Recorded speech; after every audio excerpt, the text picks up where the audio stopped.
Welcome to the Rachel's English Podcast. I'm here with my husband, David. Hey, everybody. And this is a conversational podcast where we've come up with some questions that we're going to ask each other to start conversation, to get the conversation going. And then we're going to try really hard to pay attention to phrasal verbs or idioms or interesting vocabulary words that come up naturally when we're naturally speaking real American English. And we'll stop and discuss those so that you have a better understanding for some of these things. If you'd like a copy of the transcript for this podcast, it's absolutely free to download. Just visit rachelsenglish.com/podcast and search for this episode. Okay, David, I have a good question to start off with. Okay. Describe a recent situation that made you crack up laughing. So actually in the question there's a phrasal verb, to crack up. Oh, yeah, that's a good one. Yeah. To crack up means to laugh really hard. Oh, it's the best kind of laughing. Yes. So just like your belly hurts afterward from laughing so hard. So when's a time recently that you've cracked up? Yeah, so I recently cracked up laughing. One of the nights that we were hanging out with your mom's side of the family up in Michigan at camp, and we were playing cards that one night. And Was this in our cabin? Yeah. Yeah. And Uncle Frank was really cracking me up. He was in a great mood. Everybody was just really enjoying playing cards, and there was some friendly trash talking going on, and everybody was just having a great time. Oh, trash talking. Yeah, that's a good one. What is that? What does that mean? Trash talking is sort of boasting a little bit, playfully boasting. When you're in a competition, right? Yeah. Yeah, like, oh yeah, we're definitely going to beat you guys because we're, obviously, you guys aren't as good as us, so we'll probably win. Yeah. So we were playing cards. There were two different teams. Yeah. So there was a little bit of friendly trash talking going on between the some teams. Banter and back and forth. That was a great night. That was really fun. That was really fun. Was that our last night there? Yeah. Yeah. Yeah, some family had left and it was a smaller group, and we just had a blast. What's it mean to have a blast? Oh, right. That means to have such a good time. Yeah, a great time. We had a blast. So what would you say, a recent time where you cracked up laughing? Okay. Well, I hope this doesn't seem too gross for the podcast, but a couple months ago now, I think, remember we were in Stoney's room and we were just hanging out? Hanging out means not doing anything in particular, just spending time together. And, one of the great things about babies is they don't know embarrassment yet. They don't know shame. They don't know feeling bad about themselves. Right. That's awesome. I love that. Mm-hmm. So when Stoney farts, he just farts, and he doesn't apologize. He doesn't think it's weird. It doesn't make him laugh. It's just normal being. Right. And he decided he had to fart. And he did this thing where he shifted all of his weight over to lift his butt up off the ground, did this huge fart, and then kind of goes, ah, when he's done, and then settles back down and just carries on totally normally. And, as an adult, we've at this point been conditioned to be very embarrassed by farts. Right. And so it's just funny seeing somebody just not have that social conditioning in place yet. And we were both in the room at the same time, and we definitely both cracked up. We cracked up, and I think I was like, that's probably the best fart I'll ever see in my life. Oh, goodness. I hope he doesn't listen to this and feel embarrassed. Yeah. All right, so I have a question for you. When have you felt uncomfortable because of your insufficient language skills in another country? Oh, yeah. Mm-hmm. Well, I have a feeling I'm going to feel that way in a few weeks when we're in Italy, but that's in the future. Let's talk past. Okay, the Dominican Republic. I studied there for 3 months when I was in college, and I had taken Spanish before, but it just was not adequate. It was not good enough for conversation. Mm-hmm. Definitely knew some vocabulary, definitely could say some things and could understand some things, but that does not make a conversation. You have to really be able to roll with what comes at you in a conversation. You never know the direction a conversation is going to go, so you have to have more than just a few lines of a language under your belt. I just used 2 idioms there. I said roll with. You have to roll with conversation. Mm. And that means you have to just, whatever comes at you, you have to be able to accept it and move forward. Go with the momentum of the conversation. Yeah, right. So if you're going to be able to roll with conversation, then you need to be able to speak about lots of different topics. Mm-hmm. And the other thing I said is you have to have more than just a couple phrases under your belt. Right. So when you have something under your belt, that means, what You've does that mastered mean? it. Yeah, mastered it, gotten good at it. I have no idea where that comes from. No, I don't know either. But you have to have a whole lot of phrases under your belt in order to be able to have any kind of conversation in another language. Right. And I just had just a couple phrases under my belt. Yeah. BELT, belt. I'm saying that with a stop T, so it might not be too clear. Under your belt. Okay, but what about that made you feel uncomfortable? Oh, okay. Well, I mean, it was just a little embarrassing. But I mean, can you describe it? Because I think a lot of Rachel's English fans and students feel this. So I'm curious how it felt for you. Well, embarrassing is a feeling word, right? Mm-hmm. That's one of the things it felt was embarrassing. It felt a little disappointing too. I felt like a little bit it was a lost opportunity. You know, if I had studied more ahead of time, then I could have made more of those 3 months. Because it's not like I was going to go back and study a second time. You know, so I felt like I didn't make the most of the opportunity by preparing as much as I could have. So when you don't make the most of an opportunity, it means you don't exploit everything that's good about something. Maximize. Yeah. And a lot of people, this can be used in the positive or in the negative. Mm-hmm. Right. So it could be, wow, she really made the most of that opportunity. Like if you go to a networking event, let's say I went to a networking event and I passed out my cards to a whole bunch of people. I had some really good conversations that could potentially, move my business forward. I might say, oh, I just feel like I really made the most of that opportunity. It was great. Right. What about you, David? Well, first you used the phrase "move it forward." Oh, I did. I don't even remember Move your using business forward. Yeah.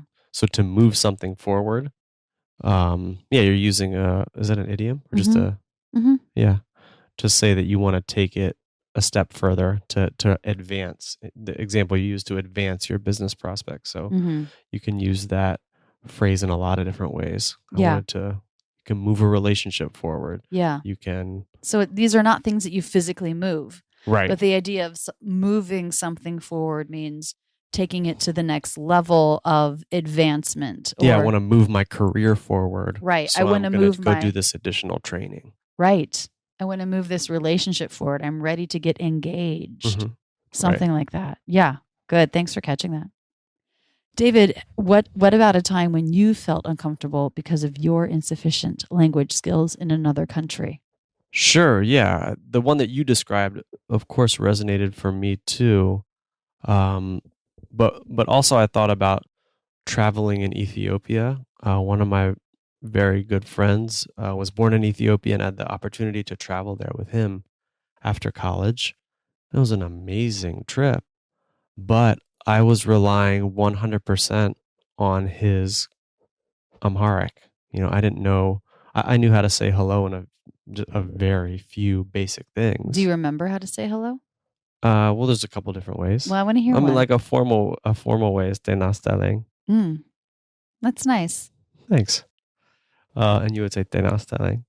Oh, what would I say? Te nastaling. Te nastaling. Okay. We'll have to have our Ethiopian students out there let us know how we're doing with our pronunciation. Yeah, that's true. Please give us some feedback. But I was aware of how, or it was uncomfortable to be completely unable to communicate for myself. There's a real helplessness in that, and like you said, a real longing for, man, I'm missing all these opportunities. We got to meet lots of his extended family, and I would have loved to have been able to engage people in conversation directly and hear more about their story and hear more about their relationship with him. So there's a real, that you said, missed opportunity. Yeah. And I feel that too. Yeah. One thing that I was thinking about was, the lost opportunity of exchanging ideas. When you have two people with brilliant minds who know so much on the same topic but don't speak the same native language, just the missed opportunity there for ideas to develop and continue.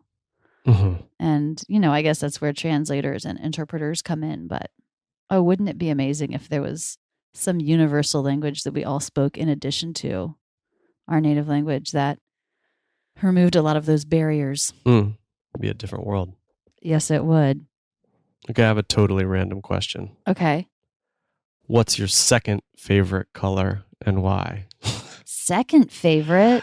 It's so common for people, especially you ask kids, so what's your favorite color? And so everybody knows right away what their favorite color is. Yes, I know mine. What is it? Green. What's your second favorite? Well, I don't know. Oh. I'll have to think about it. Like you said, everyone knows their first one off the top of their head. Wait, what does off the top of their head mean? Oh, good one. That means the first thing that comes to your mind. Yeah, without needing to Your think. instantaneous response. So, off the top of my head, green is definitely my favorite color because it's the color of trees and grass, leaves. So you just assumed I was going to ask about your favorite color. Well, I've not been prepared for a question like, what is your second favorite color? You were caught off guard. I'm caught off guard. What's that mean? I'm unprepared. I got asked a question I wasn't expecting to get asked. Okay, well, I think about mine. What's your second favorite? Well, first, what's your favorite color? Do you know? Blue. Yeah. Yeah, okay. That's my favorite. And why? Oh, I don't know.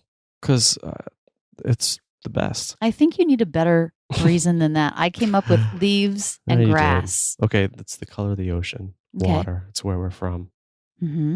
Second favorite is orange, I realized. I had time to prepare because I knew I was going to ask you that. Yeah. But orange, so bright and warm and just so such a vibrant color. Vibrant, like the sun. Sun, yes. Do you remember my orange platform shoes? Yeah. I need to wear those more. You do. They're awesome. I have these shoes that they're on maybe a 2 or 3 inch platform, probably 3. And they're this really bright color that hunters wear, a very bright orange. I don't know, would you call that hunting orange? Or fluorescent almost. Yeah. Anyway, they're so fun. Yeah, orange is great. But they're hard to walk in. Yeah. There's always that. Okay. Also, isn't fall your favorite season? It is. Mine too. And the leaves are often orange. There's a lot of orange during fall. Yeah. As the leaves change. That's true. So maybe orange should be my second because green is my first because it's the color of grass and leaves, but leaves also turn orange. I'm campaigning hard for orange. All right. Just for lack of a better answer right now, I'm going to go with orange. Yes. What does that mean for lack of a better? That kind of means this maybe isn't the best, but we're not going to keep thinking about it right now. For lack of a better idea, for lack of a better answer, let's just do this. Also, though, it can be used when you just can't find the exact right words to say what you mean, but you want to convey some sense of what you mean. So you say, for lack of a better way to say it, and then you describe it as best you can. Right. So you've sort of given the listener a heads up that this is not exactly what I want to say, but it's so important that I at least want to get as close as I can. Right. You know that it's not perfect, but rather than spending more time on it, you'll settle on this other thing. Right. For lack of a better word. Right. Yeah. Okay, so for lack of a better idea, orange. If I think hard and I come up with a better second favorite color, I will let you know. Please do. You won't. I know. Just because I'm not going to put any time into it. Not because it's not possible for a color to be better than orange. Okay, David, describe a recent meal that you loved. Oh, you know that I love to eat and I love food. I know. I love how David has this thing that he does with his hand when he's eating. That's like, it's resting on the table in a particular way. And his pointer finger, which is the finger next to your thumb, is touching his thumb in a particular way. And when he's sitting there like that, I know he's really enjoying his meal. Wow. We'll have to watch for that. Yeah. I'll point it out next time. Okay. To point something out means to draw attention to something. That might have been missed. Yeah. A recent meal. What do you remember maybe a month ago or 6 weeks? It was the last time that we were in New York, actually. We're getting ready to go again. And we were with Annie and we had that great day in the park. That was fun. We didn't know if she was even in town. And then she was in town and she was free. She came met us in the park and we hung out all afternoon. And then we did a rather extensive online search to try to find exactly Oh, what yeah. kind of dinner we wanted. We were so Like, particular. We wanted, outside, outside. because it was a beautiful evening. And then we found that place that looked nondescript from the front. What does that mean? Looked nondescript. Like nothing special, right? Looked Nothing kind out of the ordinary. Right, it looked ordinary. There wasn't a lot that you would describe to someone else. It just kind of looked like an average restaurant. Plain. But they had this back patio that was like a total a retreat. I mean, it was gorgeous back there. There were plants. Beautiful flowers. It was a breeze. It was stunning. And we had that awesome food. Yeah, remember we ended up ordering so much more food than we needed because we were so amped. we wanted to try all these different things. Yeah. It was Vietnamese. Yeah. And it was just to die for. It was great. Wait, what's that mean, to die for? I guess the implication is it's so good that you would die for it. So it's a play on that to say it's just incredible. Very, very good food. I also said amped. Oh, you did? Yeah. We were amped. We were amped. We ordered too much food. What does that mean to be amped? Excited, right? Excited and... Mm-hmm. So we were excited that we had found such a wonderful space. Yeah. We were amped and we ended up ordering more food than we could eat. Yeah. Knowing us, we probably ate it though. Pretty sure. All right. So what would you say? A recent meal that you loved? Oh, this one's easy. My parents recently celebrated their 50th wedding anniversary. And I threw a party for them. You were there. I'm sure you remember. I do. Yeah. So it was... I do. I do. That's the phrase you say when you're marrying someone. Mm-hmm. Often. It's often part of your vows. So anyway, it was their 50th wedding anniversary. How great is that to have both lived that long? So we were up in Michigan with a whole bunch of family, and there was a public park there that was right along a beautiful lake that my family likes to spend time at every year. So I had ordered some catering food to pick up from a grocery store, and I had ordered some decorations ahead of time, and I just had this idea in my head of how it should look. And it ended up looking that way. And I was so happy. I hung this banner and, it was a beautiful evening. It was a long, slow sunset and it wasn't too windy. I blew up these gold balloons that I hung all over the place. And the food was great. And just everything went exactly how I wanted to. Everything went off without a hitch. Yeah. Came off without a hitch, went off without a hitch. Yeah. Yeah. So where does that come from? I don't know, but that means there were no mistakes. Everything went perfectly, just as I had wanted, just as I had planned. There was like just enough food, just enough to drink. We brought some photos of my parents on their wedding day to have on the table. They were really cute. And yeah, so it looked like it might rain. It and then did. It cleared off. For a second, it looked like it might rain. And it didn't. And so I just felt like everything came together so perfectly. I was so happy with it. And, being around all of the family just made it a very warm experience. So I was so happy with that. I think I'll probably always remember that evening. Absolutely. David, name a guilty pleasure. First, we have to define guilty pleasure. Yeah, I suppose so. Which we've already done on another podcast, but for people who may not have heard every episode. Something that really makes you happy, even though you kind of know it shouldn't. Like it's maybe kind of bad for you or frowned upon. But you love it. But you love it. It really makes you happy. For example, I think a lot of people might talk about like trash TV. TV that's not very critically acclaimed. That's just sort of like mindless babble, but you like it. Trash TV. You might say, my guilty pleasure is trash TV. Sounds like you might be speaking from personal experience. No, No, not at all. No, not at all. That certainly isn't one of yours. No, I don't actually like trash TV. I don't find it interesting. All right. Well, the first thing that comes to mind for guilty pleasures is Doritos. I love Doritos. Me too, as you know. What's your flavor? So, the original. So, like, are nacho you saying cheese. That's your only guilty pleasure, or would you ever stray from nacho cheese? Like, if I said, David, go buy 4 bags of Doritos, would they all be nacho cheese, or would you let one of them be something else? No, the Cool Ranch Doritos are a good second option. And then, I've been curious. I've experimented with the new flavors. Yeah, what was the one you got recently when we were traveling this summer? They What have was something like Doritos jacked or some extra flavors. There's like lime and habanero. And, Okay, yeah, habanero I think is what it was. Yeah. Spicy. Was it good? Yeah, they're good, but when I'm craving that, my guilty pleasure is that original nacho cheese Doritos. So good. Really so good.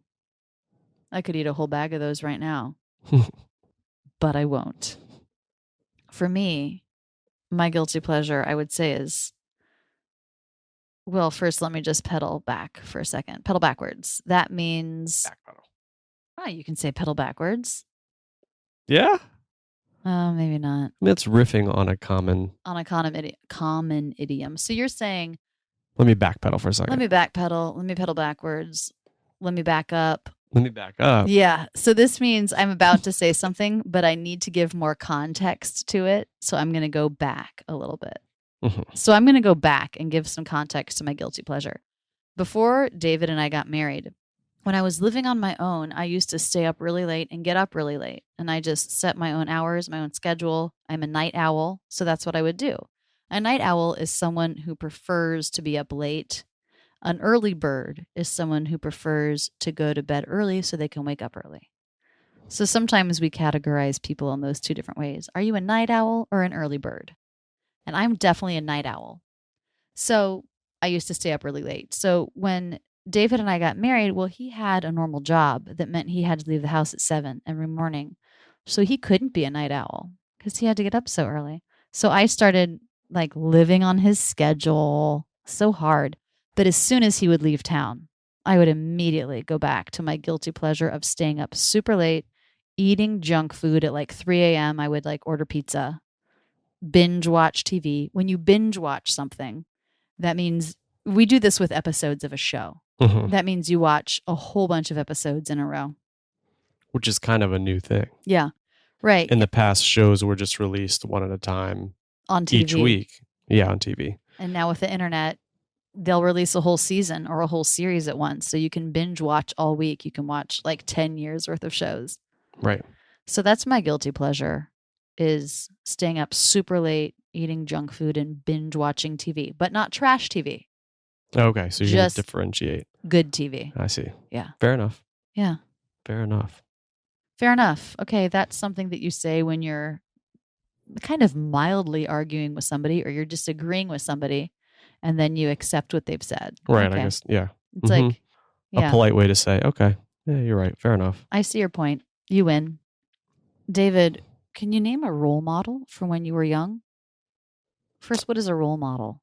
Right. Role model, someone that you look up to, someone who, I guess, someone who you want to model yourself after. Yeah, someone you admire. Look up. When you look up to somebody, well, that can mean literally you're tilting your head back and looking up into the sky. But if you look up, or you're a kid tilting your head back to look at an adult. Mhm.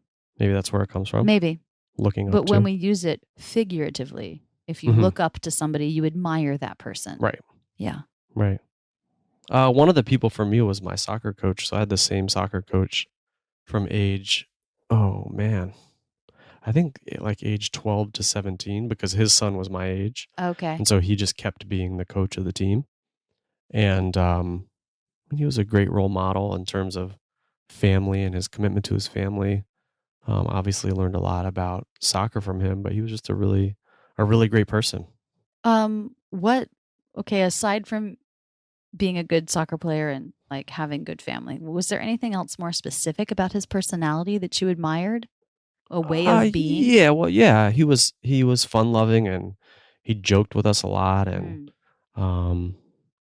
we would do drills and sometimes he would get in the drills with us and he would just shove us around and have fun with us and it was just really engaging and love to have fun. Mm-hmm. Yeah. Awesome. Fun loving. Someone Mhm. who loves to have fun. Yeah, It's a good personality trait. I agree. What would you say? Who was one of your role models when you were young? You know, I feel like this is a sort of typical question that you get asked, like if you're a kid or on a college essay or something. This seems like a sort of typical question. Name a role model. Could even be in a job interview, maybe. I just feel like I have a hard time answering it. Maybe I'm just putting too much weight on what a role model, like is there any one single person who's greatly influenced me? You just used put too much weight on. Yeah. That means count it too much. Make it more important than it actually is. Mm-hmm. I mean, obviously, my parents influenced who I am more than anyone, probably. Mm-hmm. It's fair to have it be your parents. But I mean, I don't know. That seems like a cop-out. Cop-out means not trying hard, giving an easy answer. Yeah, taking an easy way out. Yeah. So I don't know. I mean, I can honestly say I do not know how to answer this question.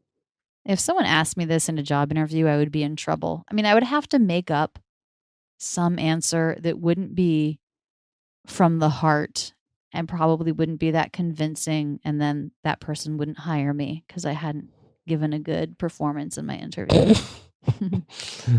Good thing you work for yourself. Yeah, I'm not going to ask myself that question. It's funny though, what's up with me that I feel like I can't come up with a good answer for that? The phrase "what's up with blank" can be used very generically. What's up with this new trend in, I can't think of a new trend. Or what's up with that new restaurant that includes tip in the prices? What's up with City Bike? How's that thing work? Yeah. Mm-hmm. So saying what's up with blank is like saying, I don't understand how this works. I don't understand what they're trying to do, etc. Yeah. What's up with me that I can't come up with a role model? David, jump into my mind and figure me out. At the very least, you had some aunts and uncles who were incredibly informative. Yeah. Is that a cop-out too, you think? Maybe. You also had this really close group. Your parents had this really close group of friends that you saw all the time. That's true. Were any of those adults people that you looked up to? Yeah. I still wouldn't use the word role model, but I'm just gonna chalk that up to my mind not being able to fully commit to the idea of a role model. All right, fine. What do I mean when I say chalk that up? Yeah, when you chalk something up. I'm going to chalk something up to something. I'm going to attribute that to. Yeah, attribute it to. Mm-hmm. Mm-hmm. Chalk it up. That's an interesting idiom. Chalk it up, wrap it up. Wrap it up means to conclude, and that's what we're going to do with this podcast. We're going to wrap it up. David, thanks for being here and participating in this conversation and finding all of these interesting ways we use language without even thinking about it. Thanks for having me. This was great. Again, if you would like a free copy of the transcript to this episode, just visit rachelsenglish.com/podcast and look for this episode. Thank you so much for listening to this podcast, for joining me on this language journey.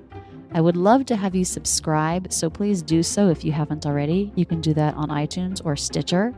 And please leave a review on one of those places too. I read all of them, and I love to hear what people think of the Rachel's English podcast. That's it this week from Philadelphia. We'll see you next week, guys. See you later, guys.